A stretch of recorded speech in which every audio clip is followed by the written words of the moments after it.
ଆସୁ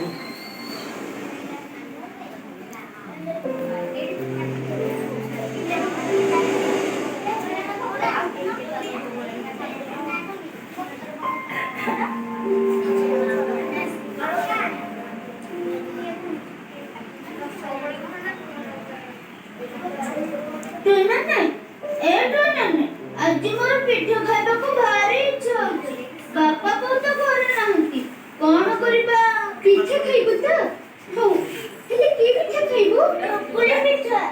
ବୋଉ ଯେମିତି କରିକି ଦିଏ ସେମିତି। ପିଠା କଥା ଶୁଣି ମୋ ପାଟିରୁ ବି ଲାଳ ବାହାରିଲାଣି। ହଉ, ତୁ ଘରେ ଥା, ମୁଁ ଯାଉଛି ଗାଁ ଦୋକାନରୁ ବିରି ଆଉ ଚାଉଳ ଆଣିବି। ହେଲେ ରୋଷେଇ କରିବାକୁ ଚାଉଳ ତ ଜମା ନାହିଁ। ଜାଳ ତ? ହଉ, ମୁଁ ବଣକୁ ଯାଇ ଜାଳ ନେଇକି ଆସିବି। ହଉ, ଚାଲ ଯିବା। ଜଙ୍ଗଲକୁ ହୁସିଆର ହେଇଯିବୁ, ଜଙ୍ଗଲରେ କେତେ ଜୀବଜନ୍ତୁ ଅଛନ୍ତି। ହଉ, ଠିକ ଅଛି।